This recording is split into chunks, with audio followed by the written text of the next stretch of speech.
It's the stunning landmark in Rio that, before the pandemic, attracted millions of visitors from around the world every year. High above Rio de Janeiro, a giant 635-ton figure stands with open arms. It looks calm, almost peaceful. But this is not just a statue. It is something far more complex. In 1931, when the lights first turned on, people saw a symbol. But they did not see what was hidden inside. It stands on a dangerous peak where powerful winds never stop. Storms hit it again and again. Lightning strikes it many times every year. From the outside, it looks like a simple, solid statue. But inside, it is completely different. It has empty space, hidden paths, and a strong internal structure that holds everything together in a very smart way. So how did they build something like this almost 100 years ago in such a dangerous place? Let's dive in. The construction of mountain. In 1921, Brazil planned to celebrate 100 years of independence with a strong national symbol. Leaders chose Mount Corcovado, a steep granite peak rising above Rio de Janeiro, because people could see it from far away. This place looked perfect for a monument, but it also created serious problems for builders. The mountain stood about 700 meters above sea level, and strong winds often reached more than 200 kilometers per hour. Thick rainforests surrounded the slopes, and heavy clouds covered the peak many days each year. Workers could not rely on clear weather or stable ground. The location had no wide roads for heavy transport. Only a narrow rack railway, built in the late 19th century, connected the city to the summit. Every bag of cement had to travel up that railway in small wagons. Builders could not store large amounts of material at the top because the space was very limited. Workers had to plan each delivery with care and use the materials on the same day they arrived. The mountain itself added another level of difficulty. Its surface consisted of hard granite. Engineers had to secure the structure directly into the rock so that it would not shift or collapse. They studied the surface carefully and marked exact points where they could place strong foundations.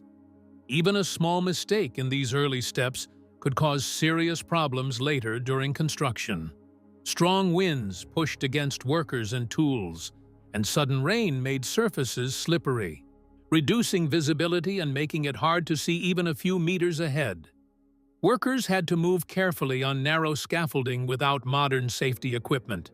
Each step required full attention because one wrong move could lead to a fall from a great height. Despite all these challenges, the team continued with determination. They adjusted their plans based on weather changes.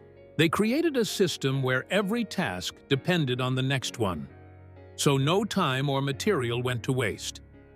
This careful planning allowed them to continue building even in such an extreme environment. The project was not just about placing a statue on a mountain. It required a complete understanding of nature.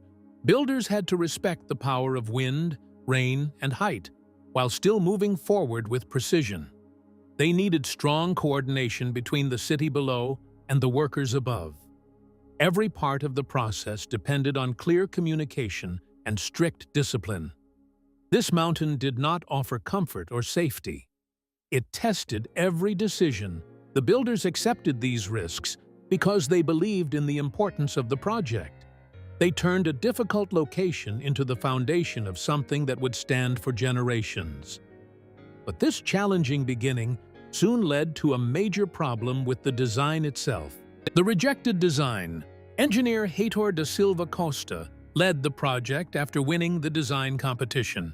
He first imagined a statue of Christ holding a large cross in one hand and a globe in the other. This idea tried to show both faith and the world together. Many people in Brazil saw this design and reacted strongly. They did not like how it looked. Some people even made fun of it and called it Christ with the ball. This reaction created a serious problem for the project because the symbol needed public support. Silva Costa understood that he could not continue with a design that people rejected. He stopped and studied the problem again. He wanted something simple, powerful, and easy to recognize from far away. He started thinking about shapes that people already understood. A cross stood as a strong symbol in Christian belief. Instead of making Christ hold a cross, he decided to shape the statue itself like a cross. He worked carefully on this new concept. The figure would stand with both arms stretched out wide. From a distance, the arms and body would form the shape of a cross. This design removed the need for extra objects. It also gave the statue a calm and open posture that people could connect with easily. The new plan solved the problem of public criticism and created a stronger visual message. However, this change created a new challenge for the engineers. The wide arms extended far from the center of the body. This shape made the structure harder to support. Strong winds could push against the arms like a sail. Engineers had to think about balance. They needed to make sure the statue would not break or bend under these forces. Silva Costa did not work alone on this part. He looked for help from experts who could handle such complex problems. He brought in Albert Caquot, a famous structural engineer from France, to calculate how the statue would stand against its own weight and the force of the wind. Caquot studied the design carefully and worked out how the structure could remain stable. At the same time, Silva Costa wanted the statue to look beautiful. He reached out to Paul Landowski, a well-known French artist. Landowski helped shape the artistic side of the statue. He focused on the face, hands, and overall form so that the statue would look calm and welcoming. This teamwork between engineering and art gave the project a clear direction. The new design brought fresh energy to the project. The statue now had a clear identity: choosing the right material. The team faced a very important choice about what material they should use for the statue. Many engineers at that time preferred steel because it was strong and already used in famous structures like the Eiffel Tower. Steel looked like a safe option, but engineer Heitor da Silva Costa did not fully agree with this choice. He studied the environment of Rio de Janeiro carefully. The mountain stood close to the Atlantic Ocean, and salty air moved with the wind every day. Salt can slowly damage steel by causing rust. Over time, this rust weakens the structure. Silva Costa knew that if they used steel, they would have to maintain it again and again for many years. This would make the project costly and difficult in the long run. Because of this, Silva Costa decided to consider another material. He chose reinforced concrete, which people at that time called the artificial stone of the future. This material could resist corrosion better than steel and could last longer in harsh weather. However, this decision was not easy. No one had ever built such a large and complex statue using reinforced concrete at such a height. It needed careful mixing, proper placement, and strong support during construction. If workers made mistakes while pouring it, air bubbles could form inside, weakening the structure. The team had to ensure that every part of the concrete remained solid and even. This task became more difficult because the weather changed quickly at the mountain peak. To solve these problems, Silva Costa worked with Albert Caquot, a well-known French engineer who had experience in structural calculations. Caquot took responsibility for calculating the strength needed for the statue. He studied the total weight, which reached about 1,145 tons, and also measured the pressure created by strong winds pushing against the wide arms. These arms acted like a large sail, catching wind from different directions. Caquot designed a system that could distribute the weight evenly and resist strong wind forces. He made sure that the internal structure could support both vertical and horizontal pressure.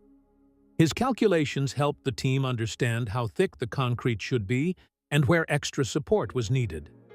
This careful planning reduced the risk of cracks or failure. At the same time, the workers had to follow strict steps during construction. They had to pour the concrete slowly and evenly.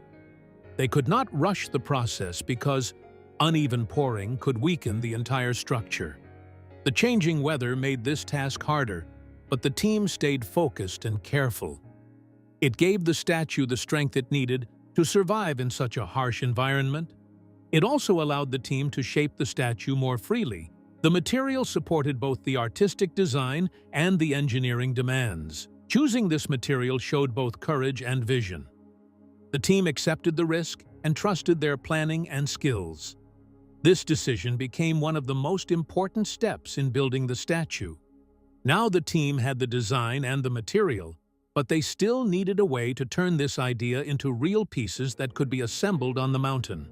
Building in parts. After choosing the design and material, the team needed a clear way to shape the statue. Engineer Heitor da Silva Costa understood that building everything directly on the mountain would be very hard. The shape was complex. He decided to prepare many parts before bringing them to the site. This idea helped reduce mistakes and made the work more organized. To give the statue a proper artistic form, Silva Costa worked with Paul Landowski. Landowski did not work on the mountain in Brazil. He stayed in his studio in Boulogne-Billancourt. He created detailed models of the statue using plaster.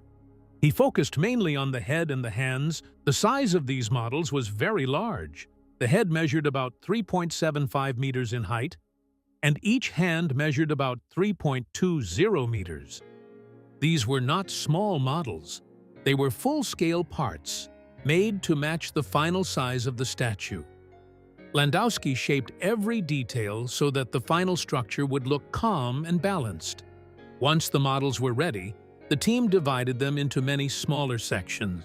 Workers cut the plaster forms into dozens of pieces. Each piece acted like a mold. This method allowed them to manage the complex shape more easily. The team carefully packed all these molds and shipped them from France to Rio de Janeiro. Transporting them required care. Once the molds arrived in Brazil, workers began the next step. They filled each mold with reinforced concrete directly at the construction site. This process turned the molds into solid pieces that matched the design created in Paris. Each piece had a specific place in the final structure. Workers numbered and labeled them so that they could assemble everything correctly. This step was very important because even a small mistake could create serious alignment problems. The entire project became like a giant three-dimensional puzzle. Every piece needed to fit perfectly with the internal framework already prepared on the mountain. If one piece did not match correctly, it could affect many other parts. Workers had to follow strict instructions while placing each part. They checked measurements again and again before fixing anything in place. This method of building in parts allowed the team to control quality and maintain precision. The statue slowly took shape piece by piece. The team still needed to move all materials and pieces to the top of the mountain. Logistics without roads. The team faced a serious problem when they started moving materials to the top of Mount Corcovado. The mountain had no proper roads for heavy transport. Workers could not use trucks or large machines. The only connection between the city and the summit was the Corcovado Railway, a rack railway built in the late 19th century. This railway became the main lifeline for the entire project. Every piece of material had to travel on small wagons, and even the molds from Paris moved slowly up the steep track. Workers had to load and unload everything by hand. If they made a mistake in scheduling, the space at the top of the mountain created another challenge. The summit offered very little room for storage. Workers could not keep large amounts of material there. This rule kept the site organized, but also increased pressure on the workers. Each delivery had to match the daily work plan. Workers stayed alert and followed instructions closely. They could not afford confusion or waste. The environment at the top added more difficulty. Workers often found themselves surrounded by thick clouds. The scaffolding became slippery because of moisture.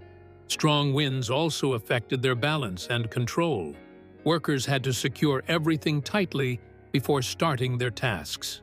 They relied on teamwork and focus to stay safe. Despite these conditions, the team continued its work without modern safety equipment. They did not have advanced harnesses or protective gear like workers use today. Each worker understood the risks and remained careful during every step. Even with all these dangers, the project recorded no worker deaths during the 9 years of construction. This result showed the high level of care and coordination maintained by the team. The workers lived in isolation during this period. They stayed on the mountain for long hours. They learned to adjust quickly and continue their tasks under pressure. This stage of construction showed how planning and discipline could overcome serious limitations. They used simple tools. With materials and parts finally reaching the top, the statue began to take its final shape. But the most interesting part remained hidden inside, secrets beneath the surface.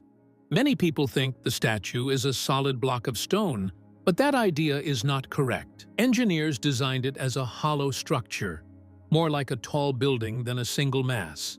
A system of reinforced concrete pillars and beams carries the load from the head. These internal parts spread the weight carefully so that no single point takes too much pressure during strong winds or heavy rain.